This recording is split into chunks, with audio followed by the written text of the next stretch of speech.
Hey, what's going on everyone? In this review, we'll be looking at my favorite Grunt suit from my favorite Gundam series. It's the RGM-79SP GM Sniper 2 from 0080 War in the Pocket.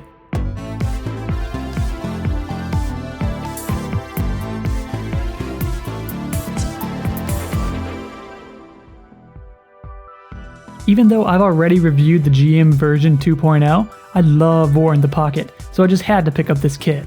As always, we'll be reviewing this Master Grade model kit in 4 categories: the build, appearance, articulation, and gimmicks. We'll be giving each a score from 1 to 5, so at the end we can tally it all up for an average score. Hopefully this review can help you decide if you should pick up this kit. Okay, now let's get started with this build. With this being a 1-year war Grunt suit, it naturally reuses parts from other mobile suits, specifically the inner frame from the ARC-78-2 and GM version 2.0s. Of course, those kits came out years before this one, so there's a lot of modern additions sprinkled in, plus a completely new set of armor. Bandai also decided to forego the original ABS plastic for the inner frame and use that newer, softer polystyrene plastic instead. It's great for nub removal because of how weak it is, but it also has a tendency to break easier, so definitely don't try to force anything while building this kit. Despite the updated plastic, this is still that classic 2.0 inner frame, with all the details and moving pistons you'd expect. I personally just painted up some of the pistons with a silver Gundam marker, but you could easily spend hours detailing up this inner frame. It's just such a blast. I can't really say the same for this new armor though. There's some weird part separation that makes me think Bandai had some issues adapting this to the inner frame. The nubs specifically are really strange on this kit, considering one of the runners is actually undergated. It's only a few light blue pieces, most of which aren't in key places. Really, having these pieces undergated is kinda pointless. Anyway, while there's no need for glue, no terrible seam lines, and no screws, the panel lining here can be a bit annoying.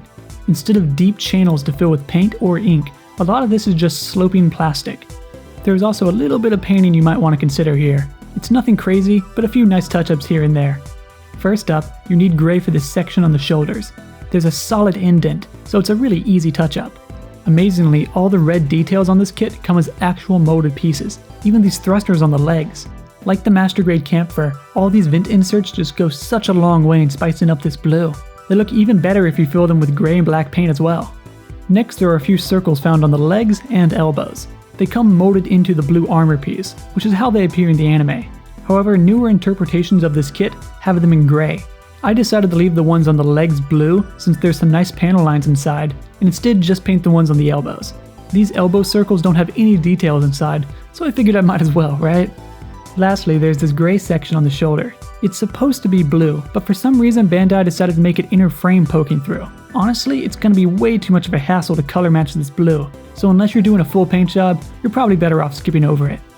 Alright, you'd think the dated inner frame would be holding back this more modern armor, but it's actually the exact opposite. The 10-plus-year-old inner frame holds up amazingly. Meanwhile, these new armor pieces have a few issues, but it's more than manageable. I have to give this kit's build a way above average score of 4.5 out of 5. Beginners don't have too much to worry about here, but this frame can be a little technical. So what's this guy going to look like after you've built him? Well, since this is a newer Master Grade, at least in terms of my reviews, it's pretty slimmed up. Not quite to Katoki levels, but compared to the line art, it's pretty noticeable. The chest specifically is much smaller than it should be, but for some reason these feet are still way too big. Still, I wouldn't say these proportions are that bad. Just not as anime accurate as I'd like. However, one thing I've learned from modern Master Grades is that despite looking awkward standing up straight, they more than make up for it in a cool action pose. Each and every pose you put this kit in looks so dynamic, and thanks to the solid articulation, he can hit tons of cool poses. But I'm getting ahead of myself here. Back to the appearance. The colors here just aren't quite perfect. Specifically, this blue is a little bit off. While I wouldn't say it's too drastically different from the anime, it is a little too saturated for my taste. However, all the red vents around this kit look fantastic. They really spice up this design. Just remember to try and add gray and black inside each one to get them looking really nice. I do really like the lack of panel lines here. While I wouldn't say this kit is going for that pure anime accurate look I love so much, it could have been a lot worse, with only a few needless panel lines on the legs and arms. Of course, these channels are really shallow, so you actually might be better off skipping them. You get the usual 2 sets of decals for this kit, the first being peel and stick. It's all the caution signs you'd expect, as well as some really nice faction symbols. The second are dry transfer model numbers and names. I love how you get 3 full sets of numbers, So like a lot of Grunt suits, you can have a full MS team of these guys, or make your own custom unit. Of course, I went minimalistic with them, and only included the decals on the suit as it appeared in the anime. Honestly, a lot of the changes on this kit seem to be in the vein of modernizing it, if that makes any sense. It's been slimmed up, the colors are a little bit darker, and there's a few extra panel lines. Still, once you put them into an action pose, you really just don't care. I'll give the appearance of this kit a solid 4 out of 5. It looks good for what it's going for, but you know me, if it's not anime accurate, then I'm gonna have a few nitpicks. Alright, now let's talk about this articulation. Starting at the feet, they have 2 bends in them. This guy can find footing pretty much anywhere. The ankles are a ball joint connected to a hinge, so you don't get as much as you'd expect, but you do get some sideways tilts. You almost get a full 180-degree bend from the knee. It's kind of held back by these thrusters, but this is still a pretty great bend. I will note this bend is very clicky feeling, if that makes any sense. Probably because of that newer, softer plastic used in the inner frame. Thankfully though, these 2.0 inner frames were very well engineered, so I doubt this limb would ever snap. The hips feature that newer style swivel mount, so you get all the kicks, splits, and spins you could ask for.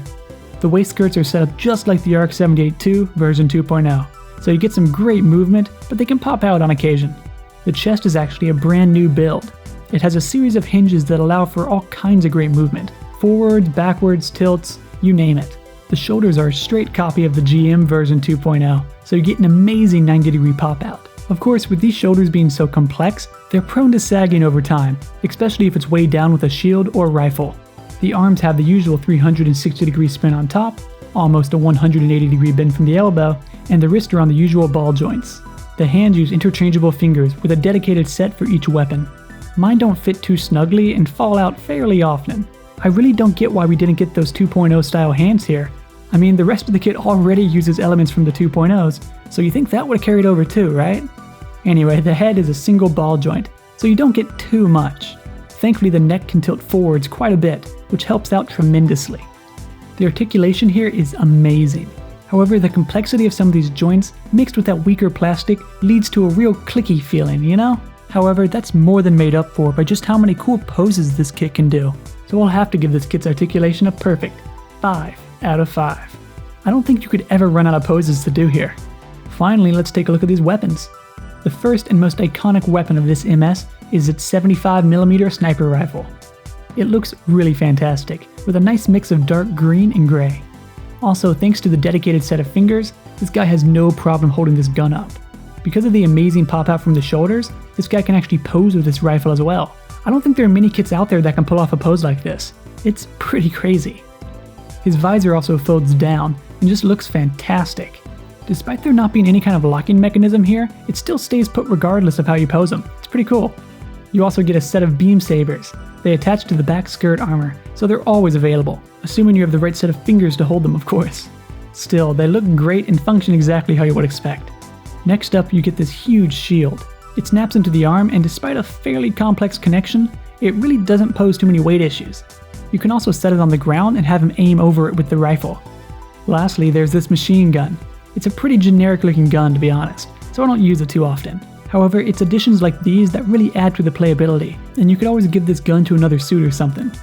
Now, if you're familiar with the more extended side of Universal Century Gundam, then I'm sure you know there's numerous different versions of the GM Sniper 2 floating around, so naturally, there's a lot of weapons band I could have included here. But for this specific version of the GM Sniper 2, I'm more than content with these weapons. So I'll give the gimmicks of this kit a perfect 5 out of 5. Everything functions perfectly, specifically the rifle, and really, that's all that matters. Now let's finally wrap this up for an average score. The build was a 4.5 out of 5. The 10-year-old inner frame still holds up fantastically. Meanwhile, the brand new armor has a few issues. The appearance was a slightly lower 4 out of 5. This kit goes for a more modernized look, and for the most part, it pulls it off. The articulation was a perfect 5 out of 5.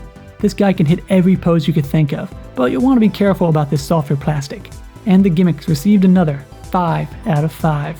You get everything the 0080 version of this suit needs, and the main gimmick, the rifle, works flawlessly. Tallying all that up, dividing, and of course rounding, this Master Grade GM Sniper 2 receives a 4.6 out of 5. In terms of a more accurate percentage, it receives a 92.5%. That's a pretty high score, but it's almost to be expected of a newer Grunt suit. This is honestly a pretty amazing kit. If you're into GMs or 0080 War in the Pocket, then you'll love this kit. It's just a lot of fun to have on your desk and play with every now and again. Alright, feel free to leave any questions or comments you have about this kit below, and I'm more than happy to get back to you. You can also follow me on Instagram where I post updates, work in progress builds, the whole deal. Okay, thanks for watching, and see you next time.